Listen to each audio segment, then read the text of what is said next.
Just all good questions.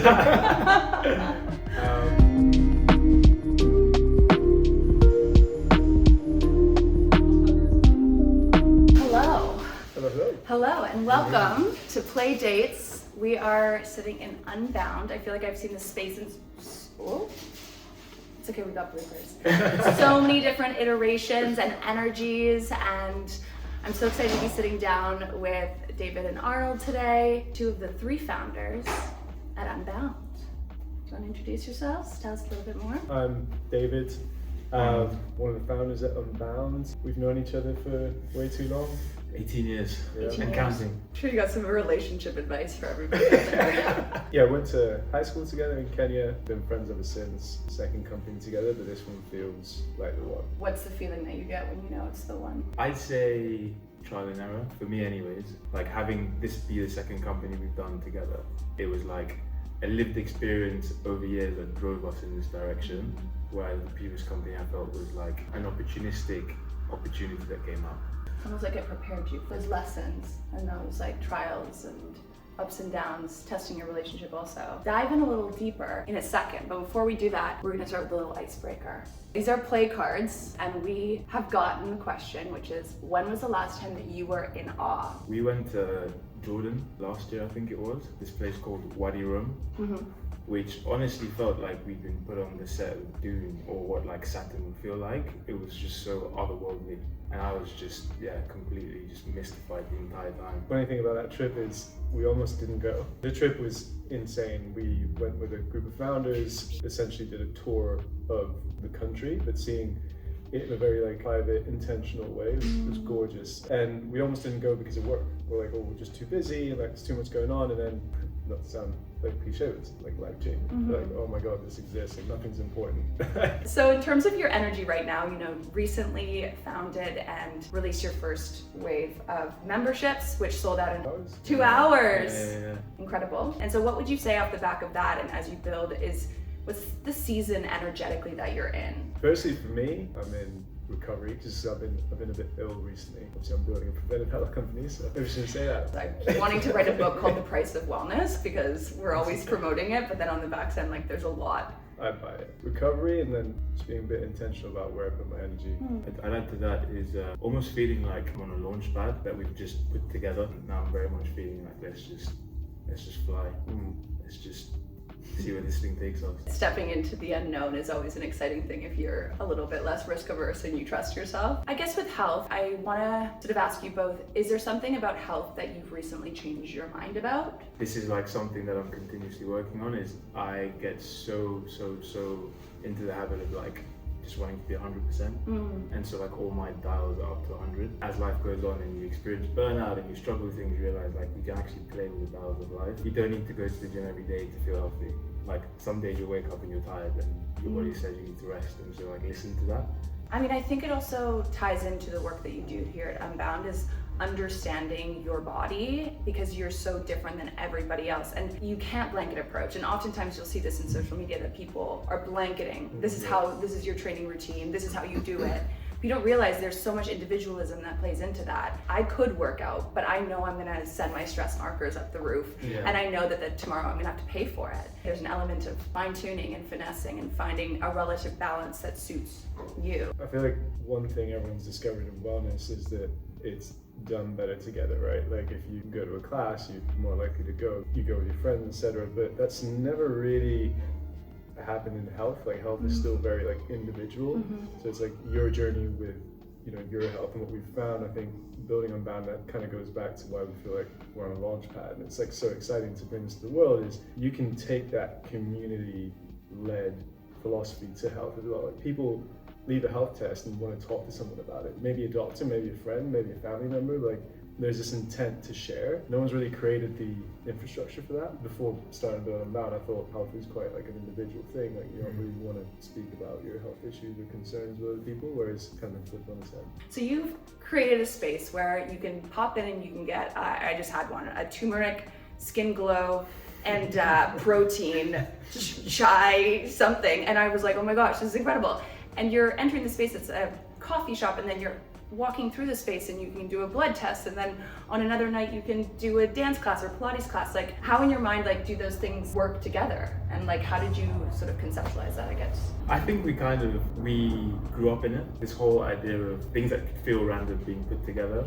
I think both of us, I've grown up in like 8 countries, he's grown up in like 11, and you're just constantly in this like melting pot of things like being put together, and you can actually realize that by blending beautiful things, you can actually get very unexpected results. There's someone else who might feel like a very random combination of things, but all of it is very intentional. The cafe being a place that invites you to come in, chill, explore your health, and just get to know you, like the person next to you. The testing rooms being the complete opposite of what you'd expect the testing room to look like, more like a cultural expression. The colors that are in there, you feel super relaxed, super energetic, super happy. Even the people that you speak with in the space are just unlike what you'd expect to be in a typical healthcare institution. In some ways, it's kind of like an expression of our upbringings in a way, I'd say. From what we've seen growing up, living in a place like London as well, is that people really struggle interacting with their health because the infrastructure around health, both reactive and preventive, it's quite scary. You walk in and 80% of the people there are actually sick. So if you're trying to go in for something preventive, it becomes this really like uncomfortable experience, which subconsciously the next time you need to interact with it, you just that much less likely to do so. One thing we've been saying since the beginning is like getting a blood test should be as easy as grabbing a flat white, right? Especially if it's preventive. There's no reason you should be waiting for 3 weeks and like walking into this really cold and sterile room, which is uninviting. And every one of these touch points is super important because the next time the person needs to interact with their health, they'll think, oh, Unbound, rather than like, public health system. It's really scary. I want to know the data behind how many people don't like hospitals. They feel anxious. It affects them from a nervous system level. Of course, that's so intentional in the way that you've thought about it. It's very playful. What do you think makes a space feel human? The people in it, for one. Actually, I'd say that's like the bulk of it. Making sure that everyone is warm, welcoming, disarms you in a way. You're gonna have your defenses up if someone's gonna stick a needle in your arm, right? So I'd say that is number one, and then making sure that the design does the same thing as the people, so they welcome exactly. Big warm hug. Very warm hug. Is there a place in London that you feel at home in a similar way, that you feel sort of aligned to and calm? Or if not, what sort of other levels of inspiration have you taken to pull into the work here at Unbound? Two very different avenues. David and I used to live on Hoxton Street, a couple of minutes down the road, and we also used to work 2 minutes down that way. If you were to look at the heat map of London, I think this area would be very red for us. Yeah. But there's a square, Hoxton Square, which anytime there was like difficulties, things to be excited about, just like challenging conversations, a place to go and like feel peaceful as well, all of those things. Like we'd oftentimes just find ourselves there, either like individually or together, just doing like laps around there. And like it's just a place that has become synonymous with, either, just finding like a moment to pause and see the bigger picture. In London, is there any sort of space, like it could be favorite restaurant, favorite clothing store, favorite gallery? Is there a place that you keep revisiting because it does something good for your soul? I feel really weird about saying this publicly. It's like my little secret. In Brockwell Park, make sure to add. There's a tiny little meditation garden that like no one knows about. It's got these really cool benches and it's full of flowers. So going in there and just like shutting off is quite nice. So there's Arnold Circus also down the road.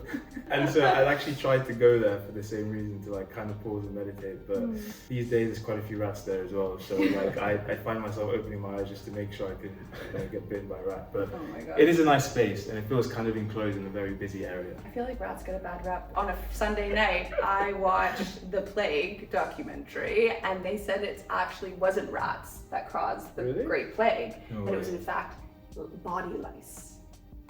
Fun fact. Interesting. So all the history books in primary education should be changed. We need to get some new PR. Yeah, that's wild. Body lice. Like that's how it got transported, because it was like clothing and everything that was on the clothing, and they can live for like 6 days. You learn something new every day. Yeah, there you go. Right, I'm going back. In your line of work and seeing people's reaction to Unbound, now that you've officially launched the first round, what do you think people are craving more of right now? One thing I've seen over and over is people want answers. They want answers to why they're feeling how they're feeling. The system right now, not to sound like conspiratory, but like it just doesn't lend itself to giving you the answers. I think what we found is a lot of people coming in, you know, doing tests, getting the results, and like wanting to talk about it, like really wanting to like engage with their health. There's a lot of data, like we have so much data right now, but like no one really knows how to interpret it. So I think people just need like answers, like what's right for me. I'm sure there's some people that might be watching this that have had like a health journey and they're like, I still don't know. I've like exhausted all of my resources trying to get my answers, and it can be really exhausting. There's just so much information out there. Go into any TikTok trend and like see the latest influencers thing. It can't always be personalized to you in your own situation. So feeling like you can go on this journey in an authentic way but feel supported, I think that's what people are craving massively. You want to walk out feeling like I've been heard, I've been seen, and I understand more, and like I'm also gonna keep like evolving. And like just last thing is people want new friends. People want to meet new people. There's a loneliness pandemic, you know, it's 100%. actually. So just giving them like the common theme is just it's a nice thing. For sure. Place, and it's unique in that way. Health can be quite serious when people are thinking about health traditionally. Where do you think, with Unbound especially, the idea of joy and more holistic approaches, how does that play a part? One of the resounding feedbacks anyone's gotten from being in the health assessment is like how Katie, our health and wellbeing specialist or nurse, makes people feel like it's such an enjoyable process to look after yourself. Even when you walk through the door in the cafe, like Phoebe and Kamani kind of welcoming you in and making you feel like you're at home here, that this is your place to come. Even the coffee shop raves that we've had, you know, the Pilates, the run clubs, there is something for everyone to experiment with and just kind of discover.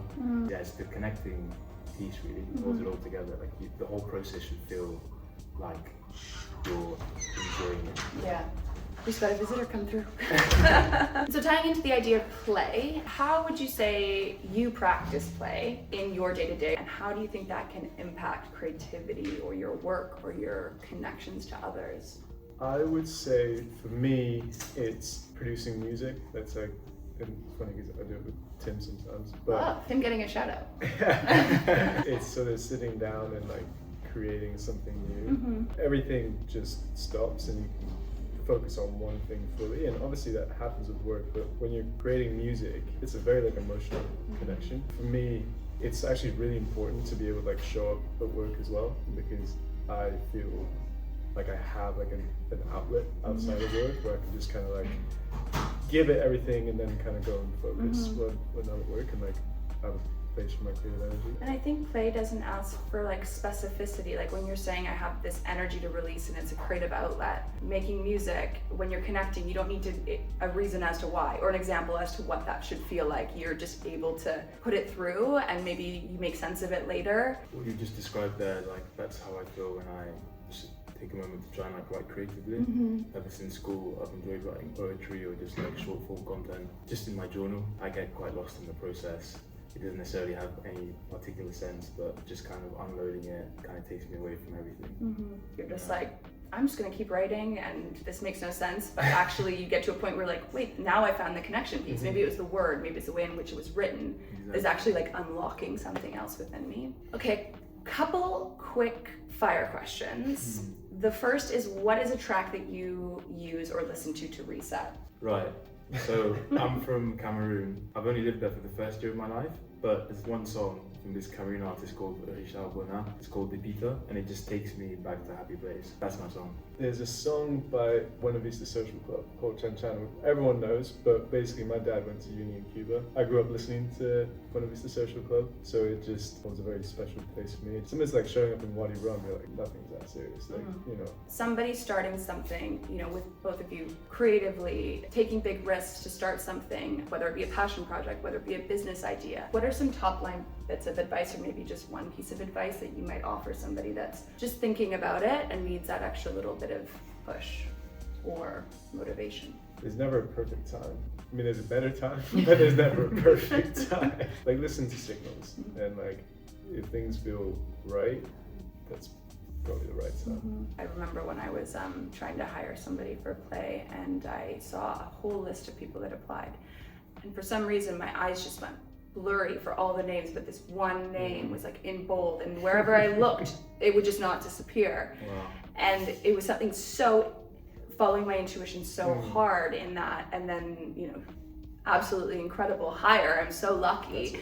But it's one of those things where you don't have the answers, but as long as you just follow your intuition and your gut in those ways, and I know that's sometimes hard to decipher, when you keep hitting a roadblock and it's just like, oh God, this is, you know, unless you truly believe that's what's meant to be for you, sometimes they're there for a reason to kind of like redirect you and steer you, you know? Yeah, I'd agree with that. Very much so. This is a fun question that I try to ask most of the people I interview, but if you could be a wallflower in any time and any place, where would it be and why? Keeping a strong one at the end here. There's a... I'm gonna put crickets in the background. It's a hard one. There's so many places. There's a YouTube video, I don't know what year it is, but Honey Dijon playing a boiler room set, Sugar Mountain in Australia. I think I've watched that video like 200 times. If I could have been a wallflower on any of those walls, that would have been pretty cool. You'd be behind the DJ. 100%. Sunglasses on. I'd say, so like one of my idols, someone I've looked up to for ages, is Roger Federer. When he was much younger, he was known to be incredibly temperamental. He'd be like smacking his racket, basically like throwing a tantrum. I think one of his competitors at the time had said, yeah, like Roger Federer is good, but you know, after 2 hours, I'll be able to get over him. That did something for him, and apparently there's like some sort of monologue. I need to change something to like control my mind and just be a lot more directing that energy and that anger into something more productive. And he's had one of the most, like the longest and most successful careers of anyone in any sport. I would love to have been in whatever room he was in. Just, it was like, aha. Just like this is something I need to change, otherwise I'm not going to be number one. I'd love to have that role.